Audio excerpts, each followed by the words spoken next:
안녕하십니까?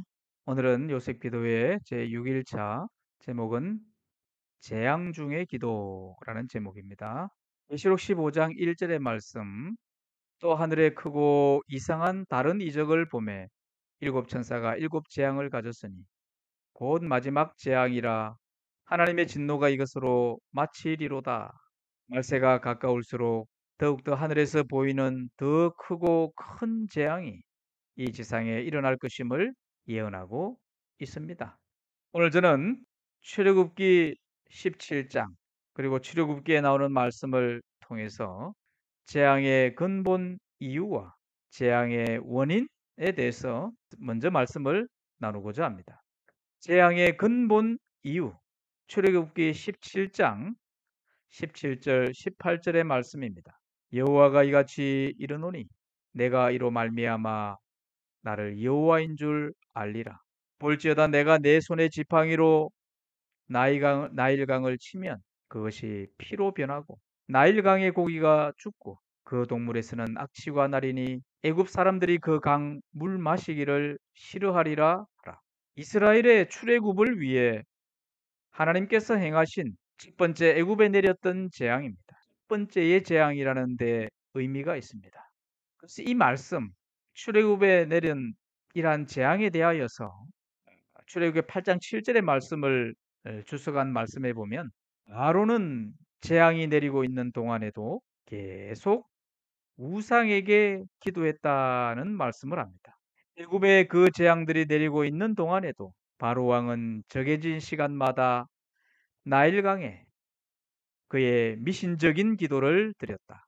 매일 아침 강에 나아가 강 뚝에 서서 그 강이 이루어 놓은 업적을 상세히 열거하면서 또 그 물의 위대한 능력을 말하면서 그 물에 찬양과 감사를 드렸다. 그 내용인즉 그 강물은 땅을 적시며 그들의 식탁에 먹을 것을 제공하므로 그 강이 없으면 그들은 존재할 수가 없다는 것 등이었다. 하나님께서 고난받는 이스라엘 백성들을 위해 한 방편을 준비하셨습니다. 그것은 이집트 고센 땅에 살고 있는 이스라엘 백성들을 위한 것이기도 했습니다. 우리가 아는 바대로 애굽 왕과 그 백성들은 점점 강성해가는 이스라엘을 염려하고 두려워하여 그들을 압제하고 강제적인 핍박을 가하였습니다. 이스라엘이 부르짖는 그 부르짖음을 여호와께서 들으시고 그들을 빼내어 하나님을 예배하는 그러한 장소로 그들을 인도하고 계셨던 것입니다. 과거에 이스라엘을 출애굽하는 일을 하셨던 것처럼 오늘날 우리의 살아가는 이 시대에도 하나님은 전 인류의 운명을 주재하신다는 사실입니다. 지금 우리가 살아가는 세상은 어떠합니까? 인류의 마지막이 거의 다다른 이 세상은 마치 나일강에서 애굽 왕과 백성들이 미신적인 기도를 드리는 것처럼 수많은 세상 미신 가운데 둘러싸여 있습니다. 이제는 우리나라에서도 토요일에 여러 국가고시들이 치러지고 있습니다. 애굽에 있었던 이스라엘 백성들이 고난의 시간에 그들의 머리를 들고 하나님께 애타게 부르짖었던 것처럼 오늘날 우리들에게도 이 같은 일을 위해 호소가 절실한 시기에 이르게 된 것입니다.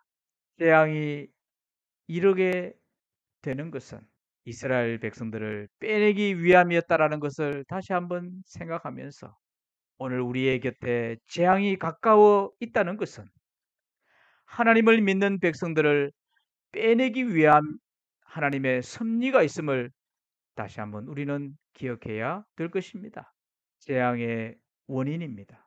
출애굽기 12장 31절과 32절의 말씀에는 밤에 바로가 모세와 아론을 불러서 이르되 너희와 이스라엘 자손은 일어나 내 백성 가운데서 떠나 너희의 말대로 가서 여호와를 섬기며 너희가 말한 대로 너희 양과 너희 소도 몰아가고 나를 위하여 축복하라 하며 출애굽기 12장 31절과 32절의 말씀에 보면 바로의 교만이 낮추어짐이라는 말씀을 통해서 보좌에 앉은 왕으로부터 가장 비천한 종에 이르기까지 애굽 사람들은 괴로움을 당하였고 그들의 장자들은 죽었다.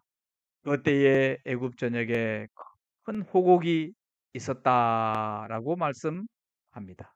애굽에 내린 모든 장자뿐만이 아니라 육축의 모든 첫 새끼까지 죽임당한 사실을 눈으로 목격하면서 더 이상의 재앙이 일어나지 않도록 바로와 그 신하들은 모세와 아론 앞에 부복하였습니다. 아홉 번째 재앙까지 그들은 잘못을 인정하다가도 돌아서는 일을 계속적으로 저질러 왔지만 열 번째 재앙 앞에서는 더 이상의 두려운 재앙이 임하지 않기를 갈망하였습니다. 바로와 그 신하들은 재앙 앞에 완전히 굴복되었습니다. 출애굽 12장 31절 32절에 나오는 말씀 화이투석에는 그 때에야 바로는 거만스럽게 내뱉었던 여호와가 누구간데 내가 그 말을 듣고 이스라엘을 보내겠느냐? 나는 여호와를 알지 못하니 이스라엘도 보내지 아니하리라를 기억하였습니다. 그는 마음을 낮추고 모사들과 방백들과 함께 급히 고센 땅으로 가서 모세와 아론 앞에 부복하여 가서 너희 하나님을 섬기라고 하였습니다. 애굽의 바로 왕은 그 마음을 강팍해 했습니다. 그 말은 그가 하나님의 지시하심과 모세의 외침 앞에서 돌이킬 마음을 거두었습니다. 자비롭게도 하나님은 10가지의 재앙들을 통해 바로 왕의 마음이 회개의 마음으로 돌아서길 원했습니다. 그러나 그는 마음 돌이키기를 거부했습니다. 만일 백성들의 우두머리와 바로 왕이 하나님이 명한 모세의 지시를 따랐더라면 더 이상의 큰 고난은 없었을 것이었습니다. 그러나 그는 끝내 거절하였습니다. 하나님을 대항하는 것은 큰 대가를 지불해야 하는 것임을 보았습니다. 우리 기도의 성도들 또한 하나님의 명하신 계명과 율례를 지키지 않는다면 애굽과 바로와 같은 큰 희생을 치를 수 있습니다. 여호와를 섬기고 예배하는 것 이것만큼 중요한 것은 없고 이 일을 통해 하나님은 영광을 받으신다는 것을 알아야 하겠습니다. 여호와께 기도하자. 역대하 6장 29절과 30절에 나오는 말씀에는 솔로몬이 하나님을 향한 성전을 완공하고 난 다음에 이와 같은 기도를 올립니다. 역대하 6장 29절과 30절 한 사람이나 혹 주의 온 백성 이스라엘이 다 각각 자기의 마음의 재앙과 고통을 깨닫고 이 성전을 향하여 손을 펴고 무슨 기도나 무슨 간구를 하거든 주는 계신 곳 하늘에서 들으시며 사유하시되 각 사람의 마음을 아시오니 그의 모든 행위대로 갚으시옵소서. 주만 홀로 사람의 마음을 아심이니이다 라고 말씀합니다. 31절에 나오는 말씀 가운데는 솔로몬이 주의 길로 행하리이다 라는 말씀을 하면서 솔로몬은 재앙을 내려달라고 기도하지 않았으나 이러한 재앙이 닥쳤을 때 백성이 그로 인하여 정신을 차리고 저들의 악한 길에서 돌아서게 해달라고 하나님께 기도했습니다. 하나님은 사람들을 의로 이끄시기 위해 재앙이 이르도록 허락하신다 라고 말씀합니다. 솔로몬은 이스라엘뿐만 아니라 멀리 있는 이방인들을 위해서도 기도했습니다. 이스라엘이 구원받는 것뿐 아니라 세상의 모든 백성이 당신을 알고 의의 길에서 행하도록 하는 것이 하나님의 뜻이었다고 본 성경 주석에는 기록하고 있습니다. 하나님은 사람들을 의로 이끄시기 위해 재앙이 이르도록 허락하신다고 권면합니다.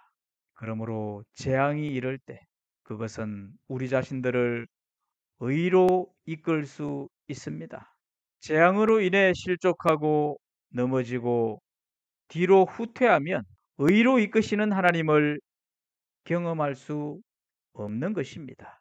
오늘 요셉 기도회에 참여한 모든 성도들은 재앙 중에서라도, 오히려 재앙이 임하여서라도 하나님을 찾는 믿음을 가지시게 되기를 바랍니다. 재앙을 통하여, 큰 시련을 통하여 하나님을 만난다면 이보다 하나님의 기뻐하시는 일은 없지 않겠습니까? 오늘 하나님께서 이 땅에 내리는 재앙들을 통하여서 이 재앙 중에서도 기도할 때에 하나님의 섭리를 깨달을 수 있음을 기억하고 오늘도 믿음 안에서 승리하시게 되기를 간절히 바랍니다. 감사합니다.